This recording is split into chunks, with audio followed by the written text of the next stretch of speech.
Hey, what's up, everybody? Welcome to Dad's Expensive Hobby. What's up? Today, I'm taking a look at these Storm Collectibles Ultra Street Fighter 2, the final challengers, Sagat. I finally got my hands on this figure a few months back, but just had so much going on, I wasn't able to do a video on him, but here he is. He is an older figure. He's, what, about 6 years old or a little bit more than that at this point, and I don't really care because he holds up. He is probably one of the best, if not top two, best Storm Collectibles figures ever freaking made. He is a grail for me and probably for a lot of other people. I will probably at some point get the player 2 whenever I set aside some extra money to be able to get him. But anyways, let's dive right into him. Starting with his package just like normal. It is an enormous Storm Collectibles package. Nice big window right there. I left the backdrop in there and I think that looks really cool. Got a nice picture of Sagat right there. Nice little game sprite right there. I'm not going to show the whole thing. And right here on the back, I love it. Tons of figure images, and you know I like it when they utilize the space, and they definitely have. Let's dig him off the stand and see exactly just how tall this big-ass dude is. To the top of his head, he is exactly 9 inches tall, which would make the figure 23 centimeters. I think that sounds pretty good. Let's stand him next to several other figures that I got here just because I want to look at him next to a bunch of other ones. And we're going to start off with the Jada Toys Street Fighter 2 Sagat. And obviously he is a heck of a lot bigger because he's a Storm Collectibles. But I wanted to start off there because they're both player 1 versions. And that looks awesome as shit. Let's stand him next to a player 2 version in the form of the Storm Arena one. And holy mackerel, just look at these sculpts. I mean, it's just like they took this one and just shrunk it down, but actually somehow made it more awesome. I absolutely love it. Here he is with another big figure from, well, big character, I should say, from Street Fighter 6 Zangief from Storm Collectibles. And, you know, Sagat is a little bit taller than Zangief, like he should be, and I think that looks really, really good. Here he is with probably my second or third favorite Storm Collectibles figure in the form of Balrog from Street Fighter 2, and they just look fantastic. I absolutely love this Balrog figure, and their heights are very, very comparable, or at least how they should be. Now I wanted to stand him next to a really big-ass figure in the form of the Beast Deities Broly, and Broly has a lot of size on him, and I think I even said on my video in this for this figure that if Storm Collectibles was going to make a Broly, this is probably what it would look like. And actually, I think if Storm Collectibles made him, he'd be even bigger. But yeah, he's even bigger than Sagat. And real quick, next to the Storm Arena Ken, I just wanted to show the height difference there. Absolutely dwarfing. And here he is with the Storm Arena Ryu. I absolutely love the look of it. But anyways, that's enough about, you know, the comparisons. Let's dig more into the figure. Now, for aesthetic for this, I mean, it kind of speaks for itself, to be honest. This guy is just awesome. They did such a good job. He just has such a menacing kind of look to him, especially in all 4 of the faces that he comes with. Look at that. That is incredible. Nice little subtle shading throughout. There weren't as, what should I say, as heavy-handed with the shading on this particular release as they were in comparison to the Storm Arena versions of him. And in some ways, I kind of like that because there's so much more surface area here. I think the sculpt lends to a lot of like natural shading from the muscles, you know, so it didn't need as much. And I think it's a lot more subtle and a little more nuanced. I like the look of it a lot. I can't tell if it's just natural shading or if there's a little bit of shading on the pants as well, but it looks really good. The sculpt is fantastic, obviously, and the paint is done really, really well. I love the hand wraps. They look really, really good. The ankle, you know, the leg and feet wraps look really, really nice as well. A little bit like that hint of subtle dry brush, like that white dry brush that we saw on the player 1 Storm Arena Sagat. So just overall, my goodness, this is just such a good looking figure. Yes, it's a very, very basic design, you know, and it's just, you know, a guy with his clothes off and a pair of, you know, shorts, but they nailed it. They really nailed it. There's just no other way to put it. And that's why he is just a fan favorite as far as collectors are concerned, because this figure, it's just phenomenal. I can't really say any more nice stuff about it.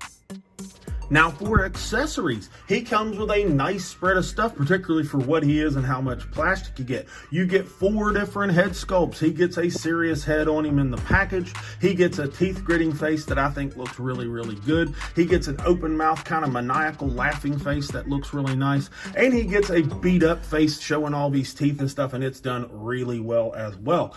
He also gets 8 different hands, 2 fist hands on him in the package, and then 6 open style pose hands doing kind of different stuff, and they all look fantastic as well.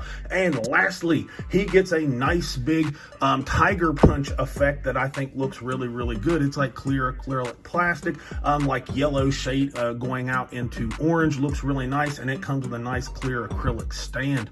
If you notice, it is done very similarly to how the Storm Arena Player 2 Sagat's tiger punch effect is done, and it looks really, really good. So overall, this is a nice spread of stuff. Now for his articulation, he's a Storm Collectibles, so for the most part, he's going to move really, really good. So let's just start with his head. You can tuck the chin down into the chest for the most part. Doesn't look up super duper good. We'll pop this off here. It is that standard Storm Collectibles double ball peg that starts up here and runs down into the top of the chest right there. So it moves around, and with the soft material that the neck is on, it allows the head and neck to move around pretty darn good. He just doesn't look up that much, but at 7'5", there's not very many people he's going to need to look up to anyway.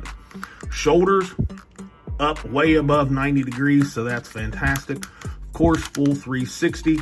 He's got the Storm Collectibles butterfly system in there, so the arm is going to come across him just fine. A little bit of gapping, but this is soft stuff, so you can, if you wanted to finagle it around to kind of get rid of a lot of it, you could with no problem. His bicep swivel works really good. Double jointed elbow. Elbows aren't Storm Collectibles claim to fame, but they'll go a little past 90, and the elbow doesn't look too bad either, so I'll take it. Wrist is a ball hinge that you're going to get your rotation and a little bit of movement around. How much ever you want to fiddle with it is how much you'll get. There's at least a ball peg, maybe a double ball peg. I haven't really kind of snuck a peek up in there. I guess I will right now. It is a double ball peg in there, so of course he's going to lean forward really good. You do lose some of the sculpt and some gapping in the back, but just don't do that. And he'll lean back really, really well. Again, you get quite a bit of gapping from the way it's made, and I don't really care. This figure looks so good it doesn't matter. And of course, you'll get side to side and all kinds of twists on that double ball peg, and it's done really, really well. Oop, and I popped his little head off. Give me a second here to finagle the soft piece back down. There we go. And there's a ball peg in the waist, so you get added forward and back and side and twist, of course, done really, really well. Any of that gapping that you saw, if you finagle with this soft piece, you can remove 85% of it just from moving that around. So I kind of like the added benefit of the soft chest piece. Now his legs, they're a little tight, and sometimes Storm Collectibles will send out a figure with some tight legs. This one's a little tighter than this one, but you can see it does get a nice range of motion right there. You do get a little dangle, but he's 7 foot tall, so do the math. He might have a little dangle going on. Front kick wise, up to the waist, so no problems there. Soft booty, so plenty of kick back. He's got thigh swivel and double thigh swivel, because he has it up here, and he has one kind of hidden down here in the bottom. Oh, I'm sorry, I wasn't even showing that on the camera. A little bit of thigh swivel down here at the bottom of the shorts. It was hidden nicely, so I like that. Double jointed knee, a little bit past 90. Could ask for a little bit more range of motion. I'm not going to let him off the hook completely for that one. That could be a little bit better, but the knee itself does look pretty good there. No shin swivel. Ankles are a ball hinge. They don't really come down up or down very much. I mean, if you've seen a review of this figure before, that shouldn't shock you. Does have a nice ankle rocker. No peg hole in the bottom of the foot. And he does have a toe hinge.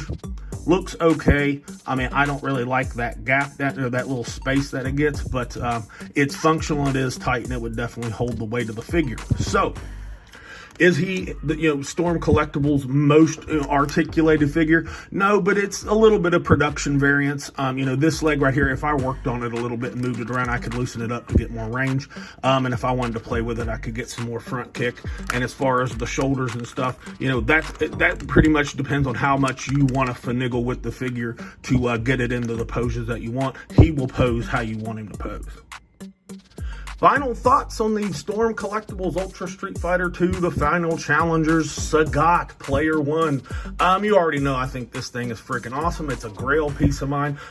Little bits here and there could be done a little bit better. I personally think maybe his shoulders are a little too wide, and Storm Collectibles likes to make tight hips from time to time, but he is still absolutely fantastic. His accessories are very, very acceptable. I can't think of anything else a Sagat would need. His paint and shading and just his sculpt are phenomenal, next level stuff. I will give him, for Storm Collectibles, an A-.